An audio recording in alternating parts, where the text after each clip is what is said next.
భాగ్యనగర్ లో Mangalya shopping mall వారి ప్రారంభోత్సవాల జాతర సెప్టెంబర్ 27న సంయుక్త మీనంచే Narsingi main road HP petrol bunk పక్కన. మనతో పాటు ప్రస్తుతం కరాటే కళ్యాణి గారు కూడా ఈ యొక్క ర్యాలీలో పాల్గొన్నారు. వారిని అడిగి తెలుసుకుందాం. ప్రధానంగా ఈ యొక్క ర్యాలీ దేనికోసం చేస్తున్నారండి? తిరుమల తిరుపతి దేవస్థానంలో చాలా తప్పు జరిగింది, మహా అపరాధం జరిగింది.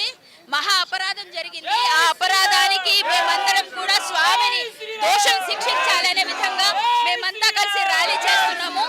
గట్టిగా మాట్లాడితే అలాంటి వ్యధవల్ని ఉరి తీసినా పాపం లేదు. ఎందుకంటే ఎవరైతే వాడి పేరు థామస్, వాడికి 320 రూపాయలకి ఇచ్చారు. ఎలా ఇస్తారండి 300 రూపాయలకి? ఎక్కడి నుంచి దొరుకుతుందండి? మేడం, మీరు చెప్పినట్లుగానే ఒక కేజీ నెయ్యి కొనాలంటే మినిమం 800 నుంచి 1100 రూపాయలు పెట్టాలి.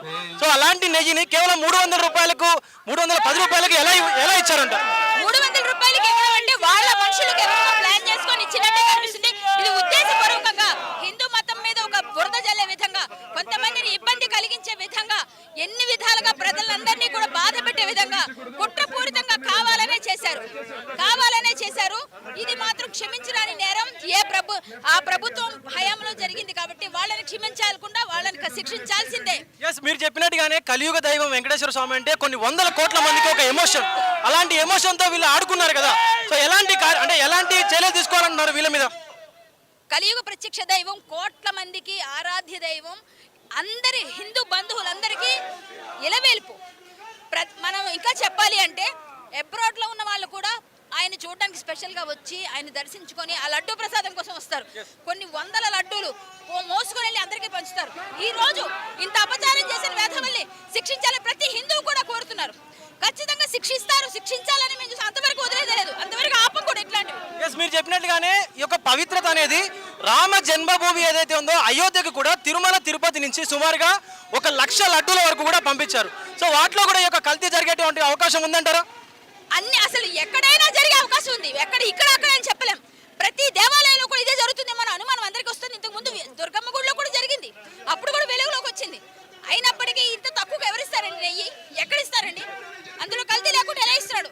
ముందు విచారణ జరగాలి. ఆ విధవులు ఎవరైనా ఎలాంటి వారైనా గట్టిగా శిక్ష పడాలి. వదిలేదు. ఒక పక్క డిప్యూటీ సీఎం సనాతన ధర్మానికి సంబంధించినటువంటి ఒక బోర్డు కూడా కావాలని చెప్పారు జాతీయంగా. కానీ కొంతమంది మాత్రం పవన్ కళ్యాణ్ కి వ్యతిరేకంగా సో ఈ బోర్డు ఎందుకు అవసరం అని చెప్పి కూడా కొంతమంది సినీ ప్రముఖులు కూడా మాట్లాడుతున్నారు. దీనిపైన మీరు ఏమంటారు? చాలా తప్పు. ఆయనకి మేము పూర్తి మద్దతు ఇస్తాం. ప్రతి హిందువు కూడా మద్దతు ఇస్తారు. ఎందుకంటే పవన్ కళ్యాణ్ గారు భక్తితో మాట్లాడారు. ఆయన రాజకీయ ప్రయోజనాలు అవసరం లేదు. రాజకీయ ప్రలోభాలకు ఆయన లొంగరు. ఆయన ఖచ్చితంగా చిత్తశుద్ధితో పనిచేస్తాడు. ఆయన ఈ రోజు పవన్ కళ్యాణ్ గారు అన్నమాట నిజం. ఖచ్చితంగా సెంట్రల్ ఒక బోర్డు ఉంటే అక్కడే అందరూ అన్ని పనిచేస్తే ఆటోమేటిక్ ఇలాంటివి కొంత తగ్గే అవకాశం ఉంది. అంతేగాని పవన్ కళ్యాణ్ మీద బురదేసేది వేస్తూనే ఉంటారు. రాజకీయ ప్రలోభాలకు సిద్ధెందుకండి? ఆయనకి ఏం తక్కువైంది? అవసరం లేదు. గత ప్రభుత్వం మాత్రం కేవలం ఇది బీజేపీ, జనసేన, టీడీపీ కలిసి ఒక కుట్ర చేస్తున్నారని చెప్పి కూడా ఆరోపిస్తున్నారు కదా. ఏమంటారు దీని మీద? మా బీజేపీ, జనసేన, టీడీపీ కూటమి ప్రభుత్వం ఉంది కదా అని బురదేయడం అనమాట. సరే, ఎవరైనా సరే మేము కుట్ర చేస్తే మరి ప్రతి దేవాలయంలో కమిటీ వేయండి. ఇప్పుడు ఆయన అన్నట్టుగా కేంద్రంలో వేయండి. వేసిన తర్వాత ఎవరైనా చేస్తున్నారు అన్ని బయటకు వస్తాయి కదా. వాళ్ళు వేసినవన్నీ నిజాలు ఎలా అవుతాయి? వాళ్ళు డిఫెండ్ చేసుకొని చాలా మాట్లాడతారు. అవన్నీ కాదు, నిజాలు కావు. అన్య మతస్థులు ఎవరైతే ఉన్నారో ఇతర మతస్థులను కూడా గతంలో తిరుమల తిరుపతిలో కూడా పనిలోకి తీసుకున్నారు. అలాగే ప్రముఖ దేవాలయాలు ఏవైతే ఉన్నాయో ఇండియాలో ఉన్నటువంటి, మన భారతదేశంలో ఉన్నటువంటి ప్రముఖ దేవాలయాల్లో కూడా చాలా మంది అన్య మతస్థులు కూడా ఉన్నారు. సో వీళ్లకు దీనికి ఏంటి సంబంధం? అన్య మతస్థులను అసలు తీసుకోకూడదు. ఏ ప్రభుత్వం చేసినా అది క్షమించడానికి తప్పే. ఎందుకంటే అన్య మతస్థుల్ని ఈ థామస్ అనేవాడికి కాంట్రాక్ట్ ఇచ్చారు. ఒక ముస్లింకి జీడిపప్పు కాంట్రాక్ట్ ఇచ్చారు. ప్రతి దేవాలయంలో ఇదే. సింహాచలం, శ్రీశైలం, అన్నవరం, విజయవాడ ప్రతి దగ్గర కూడా పెడుతున్నారు. ఇది చాలా తప్పు, చాలా తప్పు. దీన్ని మేము మేము ఫైట్ చేస్తూనే ఉన్నాం. అక్కడ చాలా జరుగుతున్నాయి. అన్నిటి గురించి కూడా మేము గట్టిగా మాట్లాడుతూనే ఉన్నాం. ఎవరిని తీసుకోకూడదు. మాకు ముస్లిం వాళ్ళు మసీదులో ఒకటి ఏమైనా పెట్టుకుంటే ఎవరినైనా రానిస్తారా? ఏమైనా ఇస్తారా? హిందువులకి, క్రిస్టియన్స్ ఇస్తారా? మనం ఎందుకు ఇవ్వాలి? వాళ్ళకి ఖచ్చితంగా ఉన్నారు, మనం మాత్రం ఉండమా? సో ఖచ్చితంగా ఫైట్ చేస్తాం. ఇక ముందు అన్య మతస్థులకు తావే లేదు.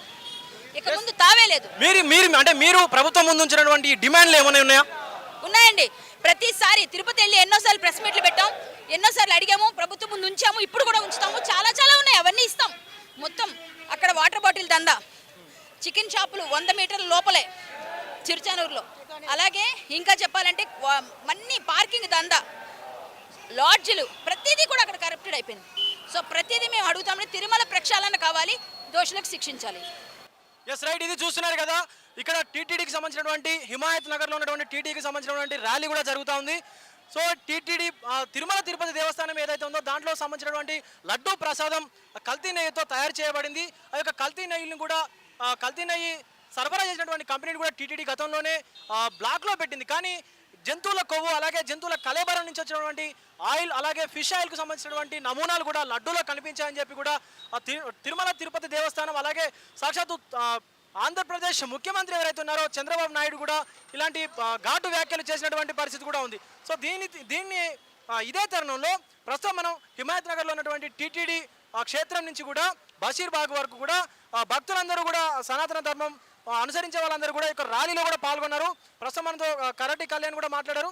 సో ఇది ఇక్కడ ఉన్నటువంటి పరిస్థితి. కెమెరామెన్ జాఫర్తో విజయ్, RTV హైదరాబాద్ నుంచి. భాగ్యనగర్ లో మంగళ్య షాపింగ్ మాల్ వారి ప్రారంభోత్సవాల జాతర సెప్టెంబర్ 22న కీర్తి సురేష్ చే Sudarshan theatre complex RTC cross roads నందు, సెప్టెంబర్ 27న సంయుక్త మీనంచే Narsingi main road HP petrol bunk పక్కన, సెప్టెంబర్ 29న శ్రీలీలా గారిచే మణికొండ మర్రి చెట్టు నందు. మంగళ్య షాపింగ్ మాల్స్ గొప్ప ప్రారంభం. ప్రారంభోత్సవ ఆఫర్స్ మిస్ కాకండి. Mangalya shopping mall, Telangana, Andhra Pradesh.